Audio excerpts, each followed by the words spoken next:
know if I'll ever go that ham. Well, that guy went full ham. You never go full ham. Yo, conceived as one, split into two. Gonna talk so much shit till the air goes blue. After we're through, you're gonna wish you were monozygotic too. Just a couple of Nimpods up to no good. Couple of Nimpods up to no good. See what we're doing there? It's Nimrods. But it's a podcast with Nimpods. Fuck it, we're going live. No. It's not live. Oh, you don't get the joke. It's the... Hello, welcome to Nimpods. I am Dan. I'm Jamie. Welcome to Nimpods 34, I think. I think it's 34. 34 with an asterisk. This was a long time coming. This is basically, I think the last one we did about 2 months ago. 2 months. It's been a 2 month layoff. Yeah. Hey? Yeah. Yeah, what do you think about the layoff? Oh, it's fine. Just, what's the excuse? I don't know what the excuse is. I think at the start of the year, we sort of went. We went full hard. ham. We went full ham. We went full ham on content generation, and I thought for the first, up till about April,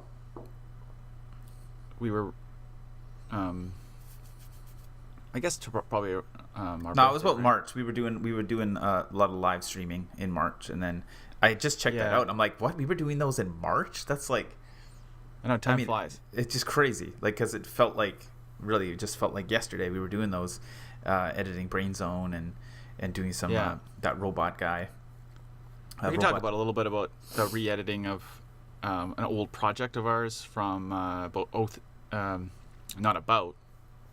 I know it's from 2007.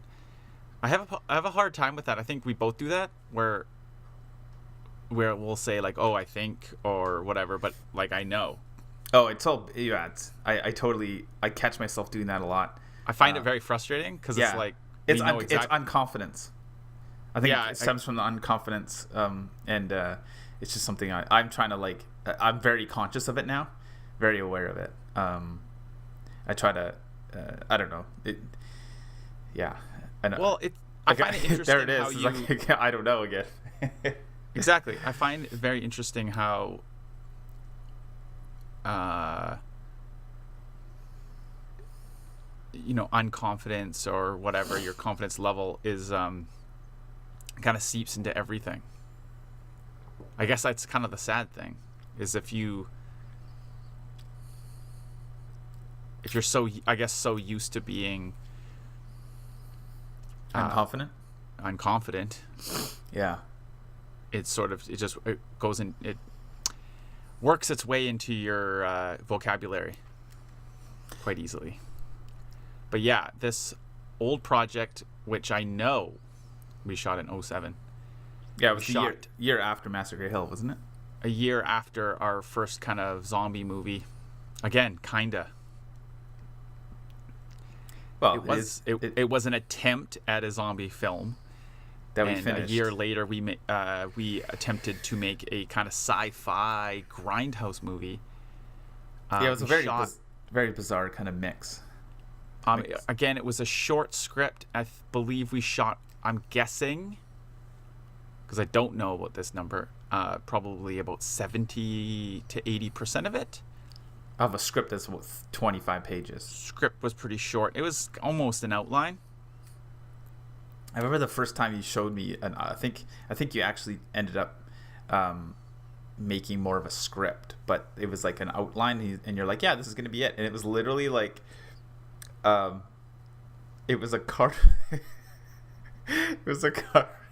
cardboard, like almost like if you were making a board game, like we have done like we did when we were kids. You'd lay out a thing of cardboard, and then like I think you actually like somehow like hand laminated it, because I remember it was like had this shine. It's just so ridiculous. And it was just folded up of cardboard. cardboard slab, and it was like, yeah, this is the movie, this is the script, this is what we'll be shooting. And I was like, I almost put my foot down and said that, like, we're not going to do this. I don't remember that at all. Oh no, I do remember there was a script I wrote in 2008, and I had run out of I didn't have paper in the house, so I printed on cardstock. Luckily, it wasn't 100 pages of cardstock I had to use for the script. Yeah. It was probably about 30. But the rationale behind that is just like, it's okay, so you can't go and buy a $3 thing of paper. You have to use a $30 piece of paper, sheets of paper, or $20 or whatever they are. I don't know. But yeah. Anyway. So Brain Zone, we were attempting to put it together. It's gotten slow currently, but it's not something we've abandoned for the second time. It is kind of like a fun little movie. Not sure how long we're thinking it's gonna, like, we're not. Oh, it'll end up being like maybe 20 minutes if we're not trying to nail down we're not gonna be a runtime or anything. We're just working on scenes as we go. Yeah, I want to make it as tight as possible.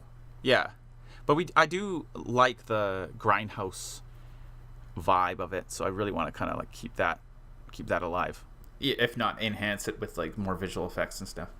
But yeah, that movie is like 11 years old. It's kind of crazy. It'd be 11 summers ago.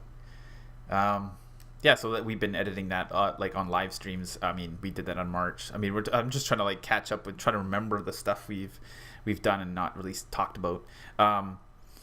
Kind of something that's sort of fresh in our mind now, and this is kind of why we started the idea of, we got to do some podding, is we've had some incredible stats on the wrong people on YouTube, sort of mind-blowing for us in our small channel.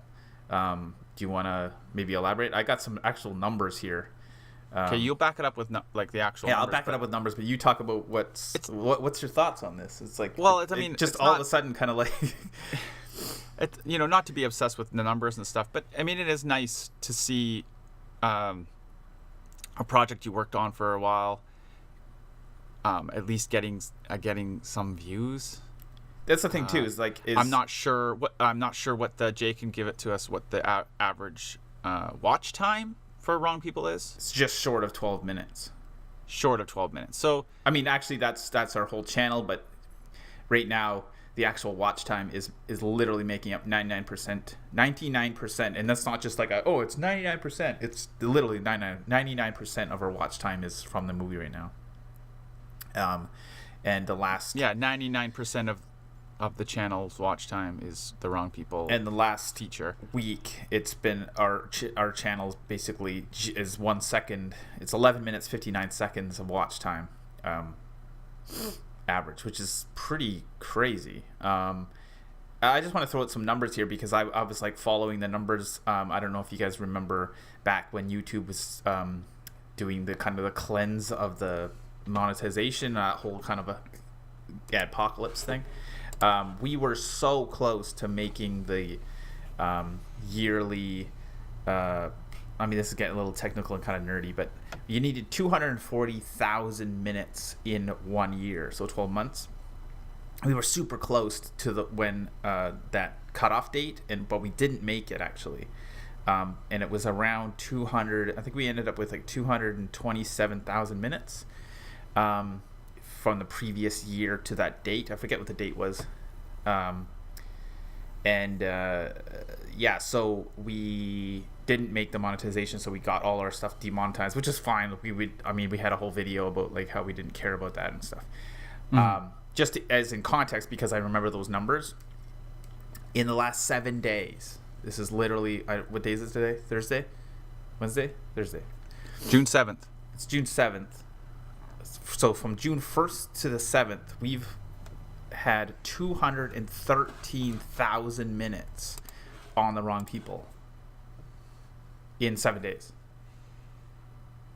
It basically, Wrong People is putting up watch time numbers as the same as our entire channel for a year in the last 7 days. Yeah, that's pretty incredible. It's crazy. We've gained 85 subscribers in a week. Which I think that's a little bit more.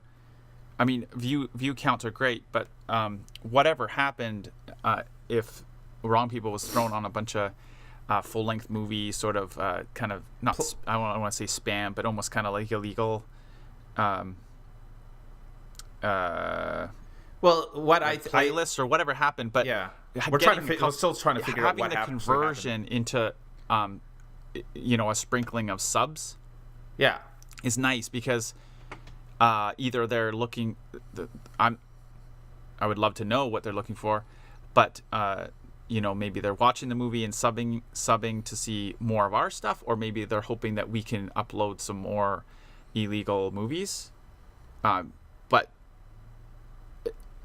the sub, like having a lot of views is great, but actually having a convert now and then of a sub is, to me, it seems there's a possibility there that we can kind of like create a fan.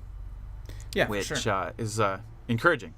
Yeah, and like wow, it's loud outside. We've been talking about this on the channel because we've had this channel for so long, and it was predominantly something that I kind of created. And a lot of subscribers, especially back in the day, are stuff like for stuff that I don't necessarily do on a regular basis on the channel. They just sort of, photo manipulation, the 3D, After Effects stuff. Not stuff. You're just doing a lot of tutorials and stuff, which is fine. Yeah, but they're even tutorials where like I still do that kind of stuff, but it's not like something I put on the channel a lot.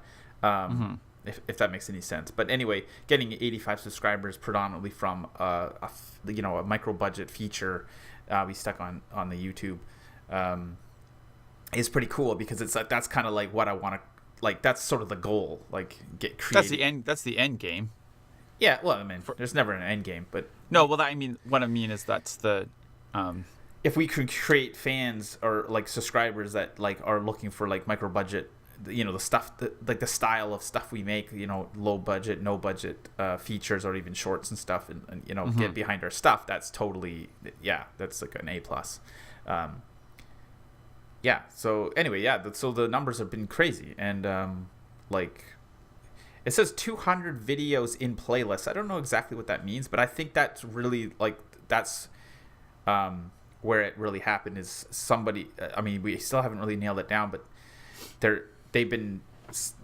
somebody kind of found our feature and stuck it on a bunch of playlists with other features, and like Dan was saying, that they're not necessarily legit, which is not really any skin off our teeth or anything, but like we don't really we're not the ones doing it. We're not promoting that idea. I mean, if it was just on playlists of legit features just on YouTube, that's fine, sure, but we're not putting those playlists up of like fake full features of like things that aren't supposed to be on YouTube. So that's don't hate on us, I guess. I don't know what I'm trying to say. We even got like pretty positive like to dislike stats, which is always kind of like especially if you start getting like lots of views on a feature or something, a lot of time you can see it like it's basically like a half, especially like on something that nobody really knows what it's about, or like nothing about it. But it's 74 to 22, which is pretty decent still. I mean, it's still that's only about like a whatever that is, 4 to 1, 3.5 to 1 ratio, which is pretty decent still. That's getting really nerdy. So anyway, that I don't know. The numbers have just been like completely crazy. Would it be cool if we were making a couple dollars with monetization? Yes. The problem is we should be able to monetize now. We've applied and it just hasn't went through yet. But again, we're not talking like big dollars here. Like we probably missed out on hard to say, but maybe $50 or something. So it's not, $50. $50. I don't even know. More importantly, it's just sort of like people watching it. It's basically it's all creating like a semblance of like sort of a little bit. I mean, we're getting a couple subs from it and stuff. Like to me, that's kind of the The neatest thing, I guess. Yeah, for sure. All right, we're back. Yeah, I'm back. I think my camera rolled for about 2 minutes. No one wants to see your face anyway. Yeah, maybe. I got this crazy big hair right now. So how was that?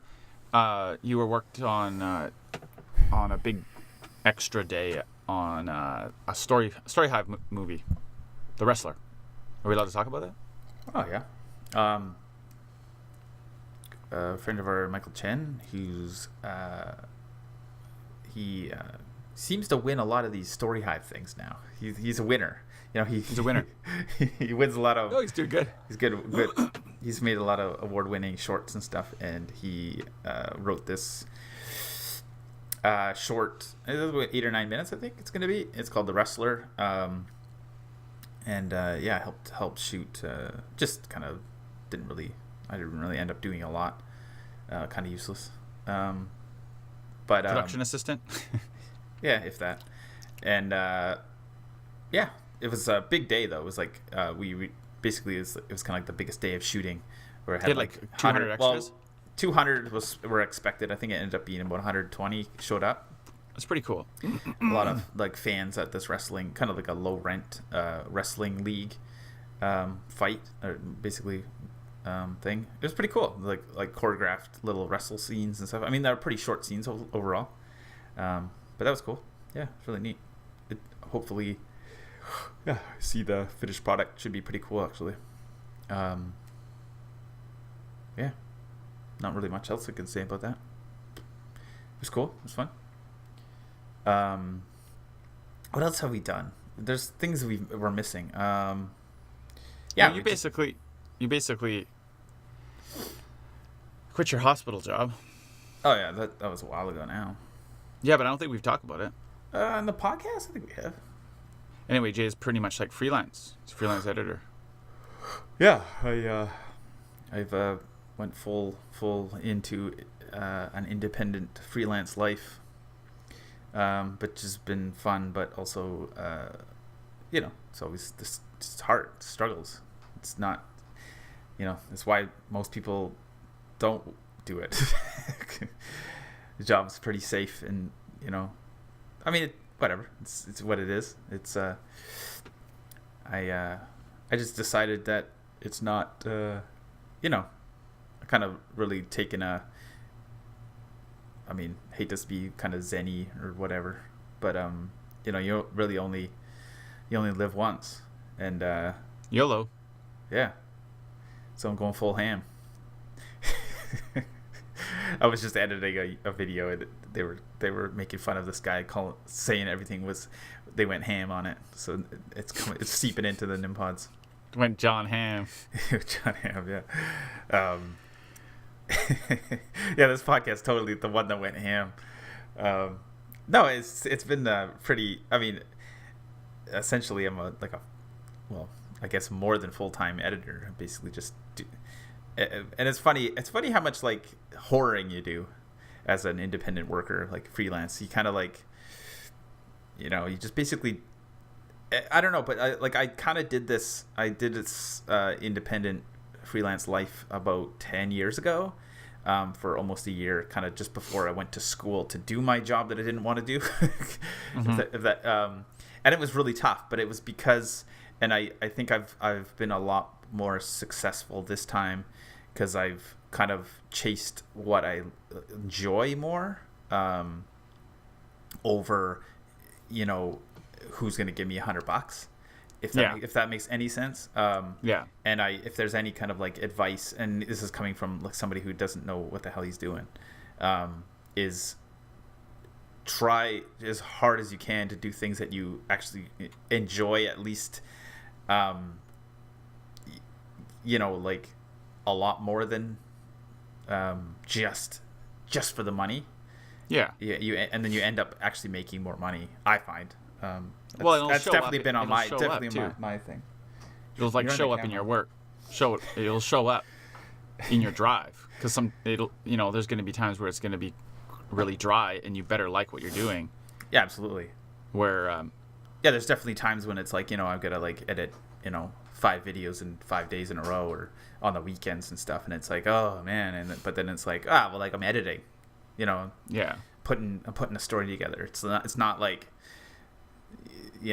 working in a hospital when it's like, I mean, nothing against hospital working or my people, coworkers or anything that I work with or anything. Like, I love those guys. It's just like, it's hard to get excited about, doing a bedpan run and picking up, that's what I did. Literally did. Oh shoot. Bedpan life. Bedpan life. All right. That being said, I have to go to work. Got to split. It's been good. Nimpods going full ham. It's like what do you think about going full ham on content and stuff? It's just so tough, like, because I'm sort of the fact essentially that working on the fact that our project that took 3 years, so it's a significant amount of time. I mean, it's a feature. That's what we kind of should have expected. And so then it's 2 months. And then 2 months to do a Nimpods is adequate conversion. Yeah, no, but in the content, like what you just said earlier, it's like 99% of our views are a feature. So I'm actually rethinking the content generation thing. Not that I don't like to do it. Again, we were just saying, ultimately, it's stuff like, you want to do and you like to do it. Like, I like doing the podcasts. I like doing the live streams. But I'm kind of rethinking the content thing.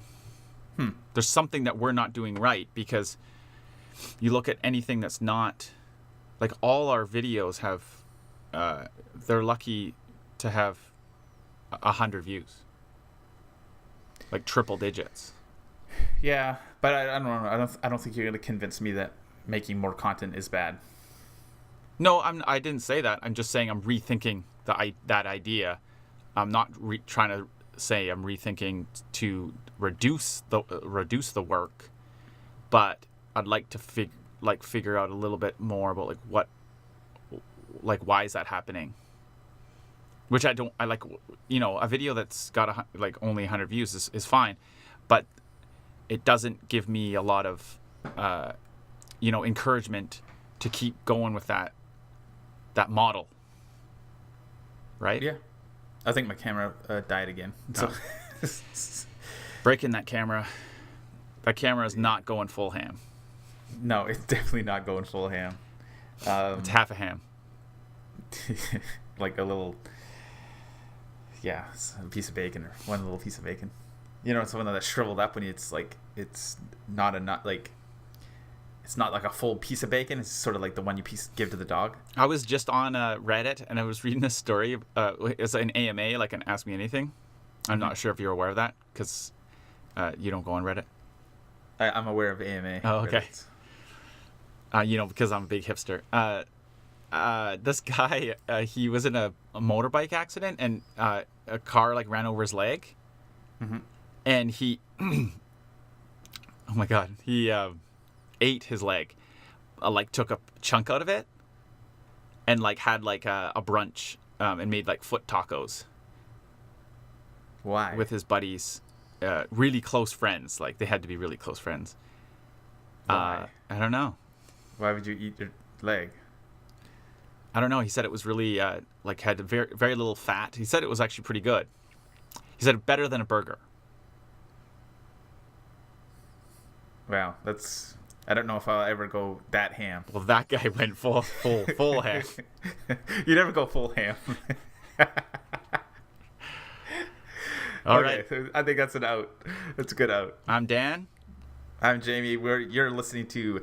we're also known as the Francis Brothers, but this little thing we do here, I don't know what it is. Something where the camera comes on and off all the time. Hopefully, audio happens 100% of the time, and we call it the Nimpods. It's our clever little name that isn't very clever, but you can check us out on the YouTube. You probably maybe even watching this on YouTube. Francis Brothers Films. Maybe look up Nimpods. That might work too. We're on all your favorite podcast things, I think.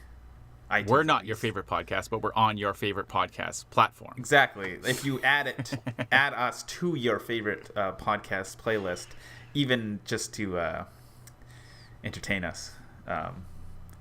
Actually, if you listen to this podcast, I'd like to know where you listen it to. So if you're listening to me, not seeing me because my camera's dead, I'd like to know where you're listening to this podcast and what is maybe just throw out a thought on anything. Maybe give us your favorite, your best ham story where you went full ham. If you have a story about John Hamm, that's pretty cool too. That totally counts. Okay, I really gotta go. Okay, what about Tracy Ham? Who? If you have a Tracy Ham story, that's like crazy. Tracy Ham, Edmonton Eskimos, Wide receiver, right? Or no, it's QB. Quarterback, QB. man. Quarterback. Tracy Hamm. He was like first African American quarterback or something like that. What about Warren Moon? Oh yeah, after Warren Moon. Okay, we're out. We're out. We're not talking about Canadian football. Well, not on this podcast at least. Do you know Johnny Manziel? Next week, he went to CFL, eh? the 1995 CFL Draft. Remember that Simpsons episode? Rocket Ismail? Ray K. Vizmail? Do you remember that Simpsons episode about the CFL Draft? Oh, I think I do. It was like Homer. He was like staying up late or something, and he's like, now yeah. live. I can't remember what year it was. Something around there, early 90s. The CFL Draft actually just was on. Yeah, I know. I got a good chuckle out of it. Okay. Okay. We out. Right. Later.